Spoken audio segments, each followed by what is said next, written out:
నమస్తే, welcome to I dream. నేను ఝాన్సీ. అయితే ఈ రోజుల్లో చిన్న పెద్ద అనే తేడా లేదు. అందరూ స్ట్రెస్ అనే మహమ్మారి వేధిస్తుంది అనే చెప్పచ్చు. ఎందుకంటే చిన్నపిల్లలు కాదు, పెద్దవాళ్ళు కాదు, అందరూ ఈ stress management, stress levels manage చేసుకోవడానికి చాలా ఇబ్బంది పడుతున్నారని చెప్పాలి. ఇంతకుముందు స్టూడెంట్స్ విషయంలో చూసుకున్నట్లయితే ఎంబీబీఎస్ చేసే వాళ్ళు కూడా, మెచ్యూరిటీ ఉన్న వాళ్ళు కూడా సూసైడ్స్ చేసుకోవడం, ఆ స్ట్రెస్ని మేనేజ్ చేయలేకపోతున్నారు అనుకుంటాం. అయితే రీసెంట్గా జరిగిన ఒక ఇన్సిడెంట్స్, కేవలం 7th క్లాస్ చదివే ఒక బాబు సూసైడ్ చేసుకున్న విషయం ఇప్పుడు అందరికీ అసలు అంత చిన్న బాబు సూసైడ్ చేసుకోవాలని థాట్ ఎలా వచ్చింది, ఎందుకు అని చెప్పి ప్రతి సామాన్యుడు ఆలోచిస్తున్నారు. అలాగే ఆ స్కూల్ బయట వాళ్ళ నాన్న ఏడ్చిన విధానం, లక్షలు పోసి కడితే శవాన్ని నాకు ఇచ్చారు అని చెప్పి ఆయన ఆ పిల్లాడి మీద చూపించిన ప్రేమ కానీ, ఆ ఏడుపు కానివ్వండి, అందరి కళ్ళల్లో నీళ్లు తెప్పించింది. సో ఈ విషయంపై మనతో మాట్లాడడానికి, అసలు ఇలాంటివి జరిగినప్పుడు మరి ప్రభుత్వాలు ఎలాంటి చర్యలు తీసుకుంటాయి, ఎలాంటి సెక్షన్స్ అప్లికబుల్ అవుతాయని చెప్పి మనతో మాట్లాడడానికి అడ్వకేట్ సుభాష్ని గారు మనతో ఉన్నారు. ఈరోజు అన్ని విషయాలను డిస్కస్ చేద్దాం. నమస్తే మ్యామ్. నమస్తే. అయితే ఈ ఇన్సిడెంట్ని అసలు మనం ఎలా తీసుకోవచ్చు? పెద్దవాళ్ళని అంటే వేరే విధంగా తీసుకోవచ్చు, బట్ ఒక 7th క్లాస్ బాబు, 12 years ఉంటాయి మాక్సిమం తనకి సూసైడియల్ థాట్స్ వచ్చాయంటే తను ఎంత స్ట్రెస్ని అనుభవించి ఉంటాడు. లైక్ ఈ విషయాన్ని అసలు మనం ఎలా తీసుకోవచ్చు? డెఫినెట్గా మీరు ఎక్కువ గమనించండి, ఈవెన్ సైకాలజిస్టులు కూడా చెప్పే ఇదే. ఒక్కసారి ఒక వ్యక్తి సూసైడ్ చేసుకోవడానికి ఒక్క రోజులో చేసుకోలేరు. ఇట్ ఈజ్ అంటే it takes a lot of time అన్నట్టు. ప్రిపరేషన్కి చాలా టైం తీసుకుంటుంది. అసలు చావాలా, చనిపోతే ఎలా ఉంటుంది అన్న ఆ విషయం, ఆ కోణంలో కూడా ఎవరైతే సూసైడ్ చేసుకుంటారో ఆ వ్యక్తి చాలా దూరంగా ఆలోచిస్తారు. కొన్ని రోజుల నుంచి, కొన్ని నెలల నుంచి, కొన్ని సంవత్సరాల నుంచి ఉండొచ్చు. అంటే ట్రామాటిక్ కండిషన్స్ని, డిప్రెషన్లోకి వెళ్ళినప్పుడు ఈ విధమైన ఒక నిర్ణయం అన్నది తీసేసుకుంటారు. అంటే సడన్గా ఆ రోజు అప్పటికి తీసుకున్న డెసిషన్స్ కావు, ఏవి కావు, అస్సలే కాదు. ఇట్ ఈస్ అంటే సడన్గా వచ్చేసి చనిపోతానని తీసుకున్న విషయం కాదు. ఇంకొకటి, అతడు అంటే ఇప్పుడు Narayana school is very compact, అంటే సిలబస్. అక్కడ నా కొడుకు జాయిన్ అయితే, నా బిడ్డ జాయిన్ అయితే ఒక టెక్ అంటే ఒక సాఫ్ట్వేర్లో కానివ్వండి, వేరే దాంట్లలో నిష్ణాతులు అయిపోతారు. ఇంకా వాళ్ళకి లైఫ్లో డోకానే ఉండదు, వాళ్ళు బాగా సంపాదించుకుంటారు అన్న ఉద్దేశంతో పిల్లల్ని ఇష్టం ఉన్నా లేకున్నా కష్టానికి ఎట్లయినా 10th వరకు ఎలాగూ చదవాలి.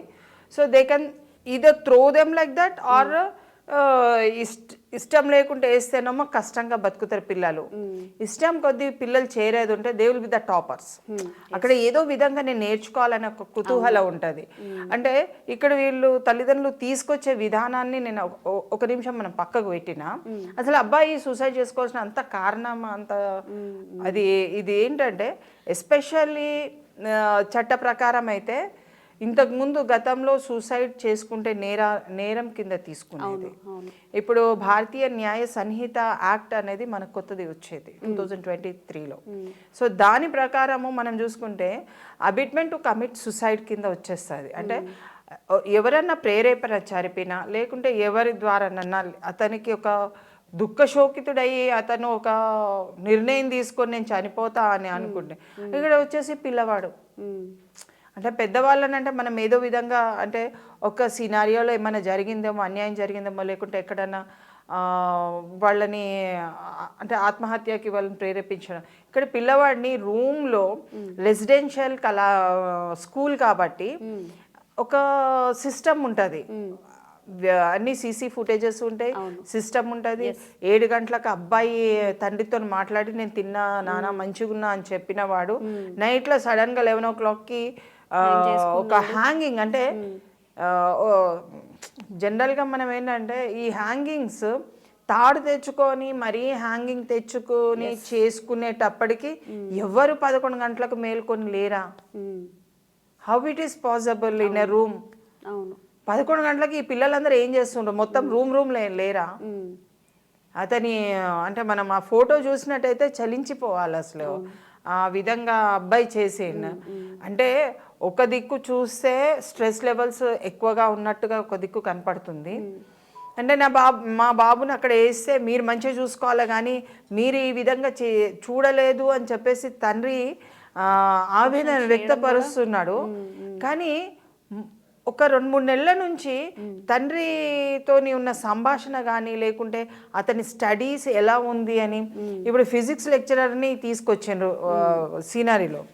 సో అతని మీద కనుక ఫాదర్ కంప్లైంట్ ఇస్తే physics lecturer will be the main accused. ఇప్పుడు అదే కదా ఇష్యూ, ఫిజిక్స్ లెక్చరరే కాదు, ఏ అబ్బాయి సీనియర్ అంటే క్లాస్ లీడర్ గా ఉన్నాడో ఆ అబ్బాయి కూడా దీంట్లో వచ్చేస్తాడు కొట్టించిండని.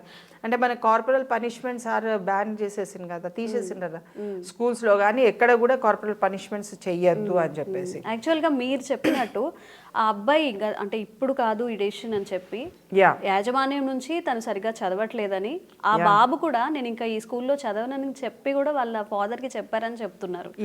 సో ఈ స్ట్రెస్ అంతా కూడా ఎప్పటి నుంచో ఉంది తనకి, చదవలేకపోవచ్చు. అది అంటే ఇప్పుడు 6th తర్వాత కానీ 6th క్లాస్లో కానీ నేను ఈ స్కూల్ పోను అని చెప్పి మొన్న 2024లోనే చేరిండు అబ్బాయి. అంటే ఇంతకు ముందు వేరే స్కూల్లో ఉన్నారు కదా, అక్కడికి ఇట్లా హీ వాజ్ అనేబుల్ టు అంటే అడ్జస్ట్. ఇంతకు ముందు స్కూల్లో చేరినప్పుడు సరిగ్గా చదవలేదంటే మా బాబు రెసిడెన్షియల్లో బాగా చదువుతాడు ఆ ఒపీనియన్ ఉండొచ్చు. ఒకవేళ అక్కడ బాగా చదువుకున్నట్టయితే ఇంకా ఇక్కడ రెసిడెన్షియల్లో ఇంకా బాగా చదువుకుంటారు. సో అంటే పేరెంట్స్ ఇక్కడ ఏం ఆలోచించాలి అని అంటే పిల్లవాడు ఈ విధంగానైనా చదువుతానన్న ఒపీనియన్తో ఉంటే మీరు ఎక్కడ వేసినా కానీ ఒక పుష్పం వచ్చేస్తారు. కానీ పిల్లవాడికి ఏం ఆలోచన ఉంది, నేను చదువుకొని నేను ఒక స్థాయిలో డెవలప్మెంట్ అవుతాను, స్పోర్ట్స్లో ఉండొచ్చు అబ్బాయి. ఎందుకంటే పిల్లలు ఎవరు కూడా ఈ మధ్య కాలంలో మీరు ఏ స్కూల్స్లలో ఇంతకుముందు భారత్ స్కౌట్స్ అండ్ గైడ్స్ అనే ఒక శిక్షణ ఉండేది, ఓవర్కమ్ ద స్ట్రెస్ ఒక యాక్టివిటీస్లలో. అంటే సామాజిక కార్యక్రమాలు అన్నది స్కూల్స్లలో ఉండే, ఎన్సిసిస్ ఉన్నాయి, ఇలా స్కూల్స్ ఎన్ఎస్ఎస్ అట్లా కాలేజెస్లలో ఉన్నాయి. సో మేము మా అప్పుడైతే భారత్ స్కౌట్స్ అండ్ గైడ్స్లో చేరాను. ఇప్పటికీ మీరు ఏదైనా ప్రాబ్లమ్ అని చెప్తే I don't feel like it is a problem. అది రావాలి, ఒక థింకింగ్ లో డిఫరెన్స్ వచ్చేస్తుంది. నీకు సమాజంతో అటాచ్మెంట్ ఉండి సమాజానికి నేను పని చేస్తుంటే కేవలం చదివే అన్ని నేర్పించదండి. నేను దీనికి ఒక చిన్న ఉదాహరణ ఇస్తాను. ఒక అమ్మాయి wife and husband gold medalist, ఎంటెక్లో గోల్డ్ మెడలిస్ట్. చిన్నగా హస్బెండ్ అండ్ వైఫ్లో ఎడ్డి అన్న ఒక పదముని ఆ అమ్మాయి చాలా నెగిటివ్లో తీసుకొని నా హస్బెండ్ నన్ను ఎడ్డి అని అంటాడా అన్న తీసుకొని అటెంప్ట్ టు కమిట్ సూసైడ్ చేసింది. ఇప్పుడు మనం ఏమనుకోవాలి, ఒక గోల్డ్ మెడలిస్ట్ జీవితంలో ఎంతో ఎదుగుతుంది, అంటే చదువు పట్ల ఎంతో ఆకర్షణీయంతో చదువు బాగా చదువుకుంది, జీవితంలో బాగా రాణిస్తారనే కదా తల్లిదండ్రులు ఊహించేది.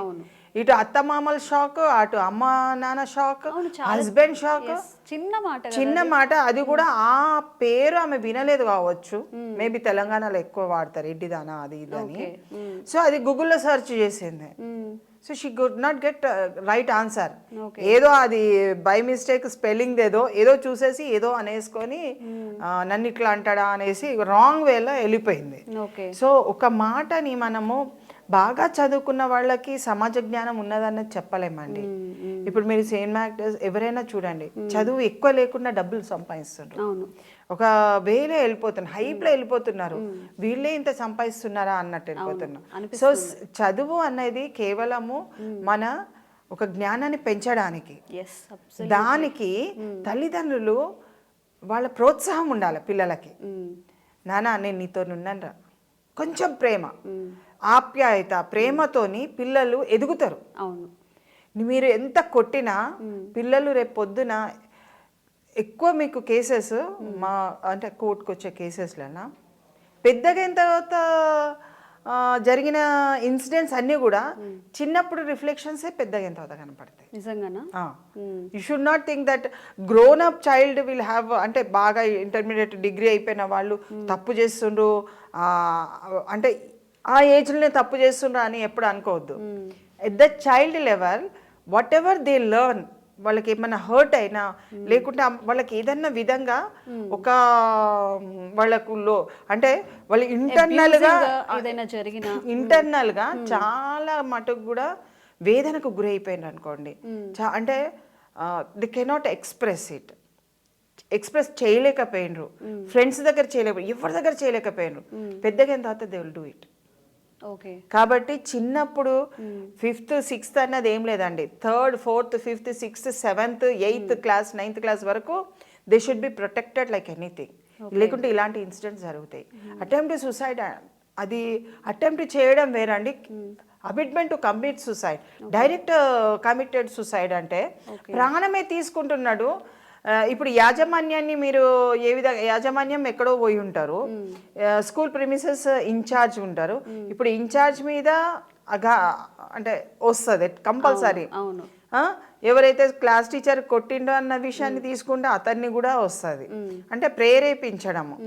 Then the child class leader ఎవరు ఉన్నారు, ఆ అబ్బాయి కూడా వచ్చేస్తాడు. సో ఇదంతా ఏంటంటే ఒక రచ్చ అయిపోయి ఎట్ లాస్ట్ మనం చెప్పుకున్నా కానీ ఇప్పుడు ప్రాణమే లేదు. మనం ఎన్ని చెప్పుకున్నా మరి మనం ఎవరిని కాజ్ చేయొచ్చు అంటారు ఇక్కడ? ఇప్పుడు ఫిజిక్స్ టీచర్ ఎవరైతే ఉన్నారో తనని చేయాలా, పేరెంట్స్ని చేయాలా? నేను చదవలేను అన్నా కానీ అక్కడ ఉంచినందుకు, లేకపోతే ఎట్లా మరి స్ట్రెస్ వల్లనే తను అయ్యాడు? ఎవరు దీనికి కాజ్? ఎవరు? పిల్లలు అంటే ఇంకా ఉన్న పిల్లల తల్లిదండ్రులకు కూడా విన్నపం ఏంటంటే, నారాయణ స్కూల్లో నేను చదవనంటే చదివించకండి. That's a better idea. నీ కొడుకు నువ్వు కాపాడుకో, నీకు ముఖ్యం అనిపిస్తే నారాయణ నేను చదవనమ్మా అంటే చదివి వాళ్ళకి స్టూడెంట్స్ దొరుకుతారు, కానీ నీ కొడుకు దొరకడు. అది ముఖ్యం. మనము ఆలోచన ఏంటంటే, చూడండి డైమండ్ ముత్యము ఎక్కడున్నా ముత్యమేనండి. ఏ స్కూల్, గవర్నమెంట్ స్కూల్లో చదివిన వాళ్ళు ఎంతో మంది పెద్దగా అయినారు. కార్పొరేట్ స్కూల్లోనే చదవాలనేది ఏం లేదు. అదొక హైప్.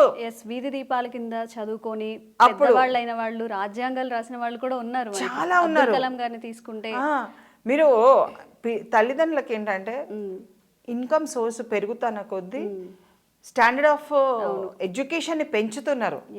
అది పెంచడం మూలాన స్కూల్స్ కూడా ఇన్ని లక్షలు పోసి మేము ఖర్చు పెట్టి చదివిస్తున్నాం అంటున్నారు.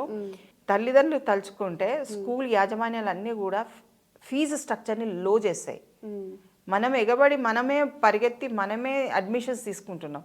So they are thinking that మనకు ఉంది, స్టేటస్ ఉంది కాబట్టి మనము వెళ్తున్నాం. మేడం, ఇక్కడ నాకు ఒక చిన్న డౌట్ వచ్చింది. ఇప్పుడు ఏదైతే మనకి రీసెంట్గా అల్లు అర్జున్ ఇష్యూ ఏదైతే అయిందో, ఇప్పుడు అల్లు అర్జున్ గారిని ఇండైరెక్ట్గా కాజింగ్ డెత్ అయింది కాబట్టి ఆయన అక్యూజ్డ్గా చేసి చూపిస్తున్నారు. మరి ఈ కేసులో కూడా అట్లా అప్లికబుల్ అవుతుంది అంటే ఇండైరెక్ట్గా ఫిజిక్స్ టీచర్ ఇన్వాల్వ్ అయి ఉన్నారు కాబట్టి ఆయనకి అప్లికబుల్ అవుతుందా? లేకపోతే ఒకవేళ వాళ్ళ నాన్నగారు అయితే కేసు ఫైల్ చేయాలి అనుకుంటే ఎలా స్కూల్ యాజమాన్యం మీద చేయొచ్చా, లేకపోతే ఎలా తీసుకోవచ్చు? దీంట్లో చాలా డిఫరెంట్ అండి.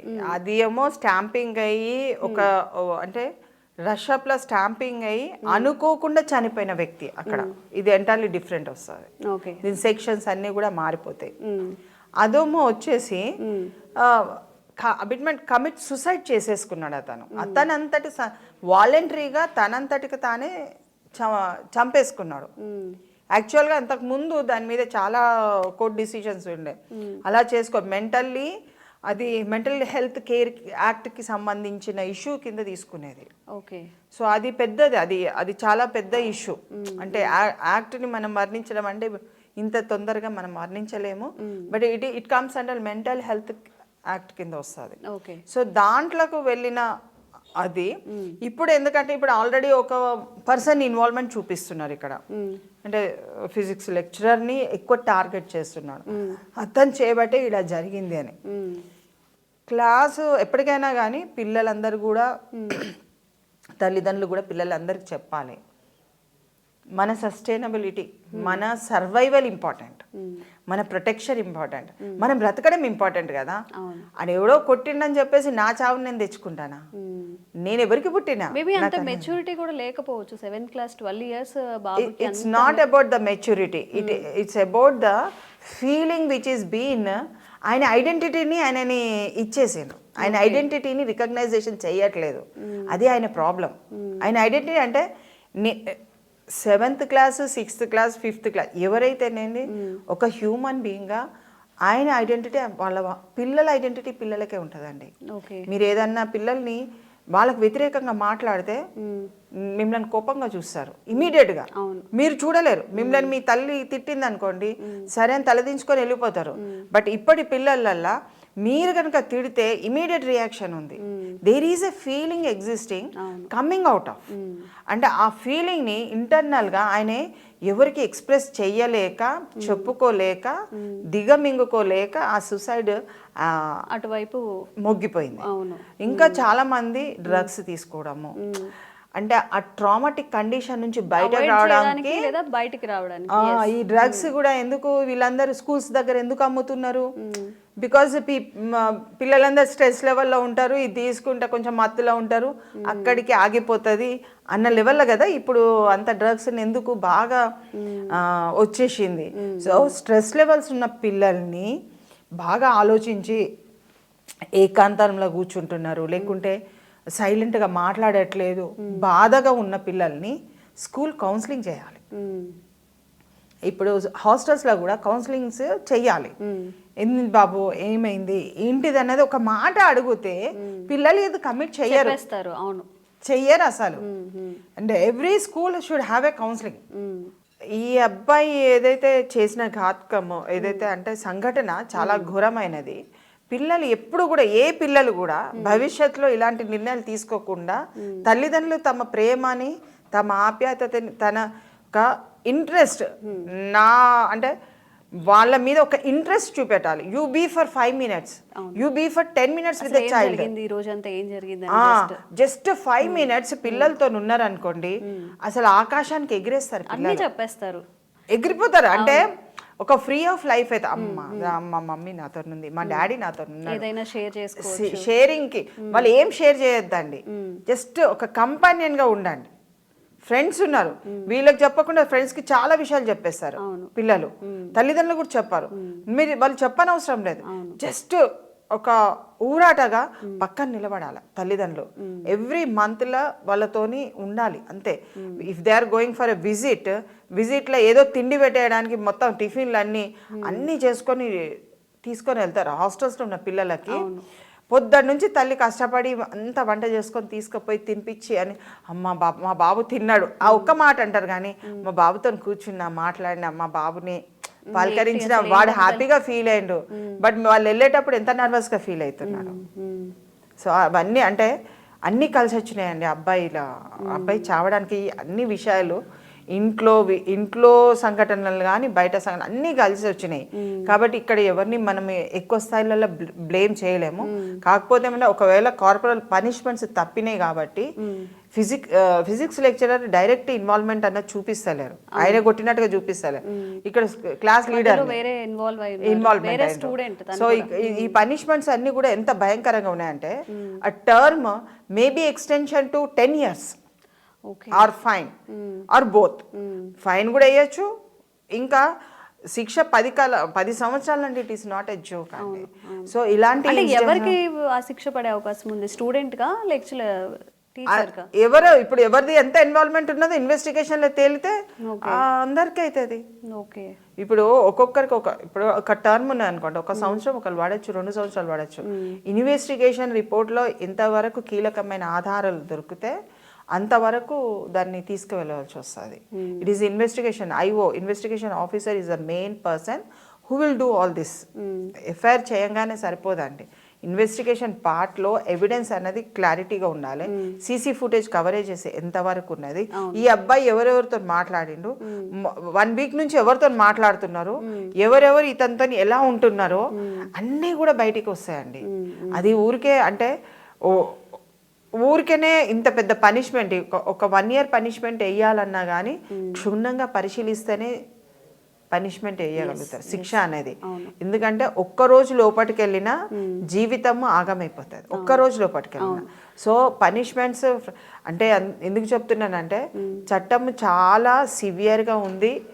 ఈ మధ్య కాలంలో ఎవ్వరు కూడా దాన్ని దాటి వేసే పరిస్థితులు లేరు.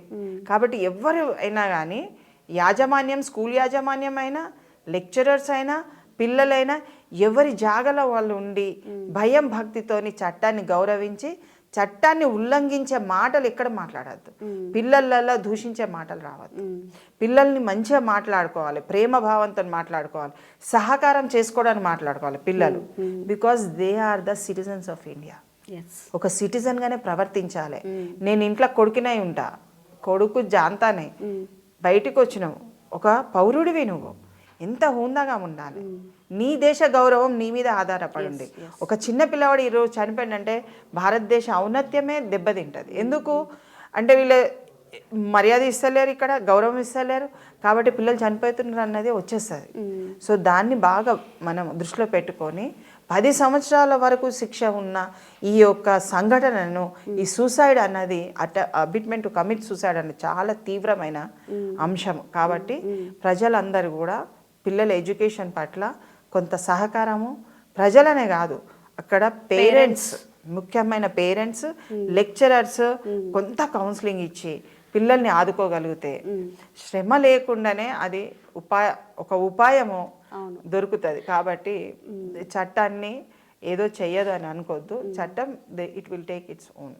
కానీ ఎవరు కూడా దయచేసి చట్టాన్ని పైన కామెంట్స్ పాస్ చేయొద్దు మీడియా ద్వారా, అది మాత్రం వాళ్ళు గుర్తుపెట్టుకోవాలి. ఓకే మేడం, ఎగ్జాక్ట్లీ మీరు ఏదైతే చెప్పారో ఇప్పుడు కౌన్సిలింగ్ ఉండాలి అనేది చాలా వ్యాలిడ్ పాయింట్. ఎందుకంటే పేరెంట్స్ దూరంగా ఉంటారు కాబట్టి హాస్టల్లో ఉన్న పిల్లలు ఎవరికి చెప్పుకోవాలో తెలియనప్పుడు కూడా జస్ట్ ఒక వాళ్ళకి ఓదార్పుగా మాట్లాడినా కానీ ఆ టర్మ్కి సూసైడ్ చేసుకోవాలి ఇలాంటి థాట్స్ అన్నీ పోతాయి. అండ్ పేరెంట్స్ కూడా మీరు చెప్పినట్టు ఓన్లీ వాళ్ళకి ఫీడ్ చేసామా, ఫెసిలిటీస్ ఇచ్చామా, ఇది కాకుండా అసలు ఏం జరుగుతుందని ఒక్కసారి వాళ్ళని అడిగి తెలుసుకుంటే బాగుంటుంది. లైక్ ఒకరు చనిపోయిన తర్వాత వాళ్ళు మళ్ళీ రారు, మనం ఎంత ఏడ్చినా రారు, ఎంత చట్టాలు ఎంత ఇంప్రిజన్మెంట్ వాళ్ళకి ఇచ్చినా కానీ రారు. సో ఇవన్నీ కూడా పేరెంట్స్ అండ్ మేనేజ్మెంట్ చూసుకుంటే చాలా బాగుంటుంది. Thank you ma'am, thank you so much.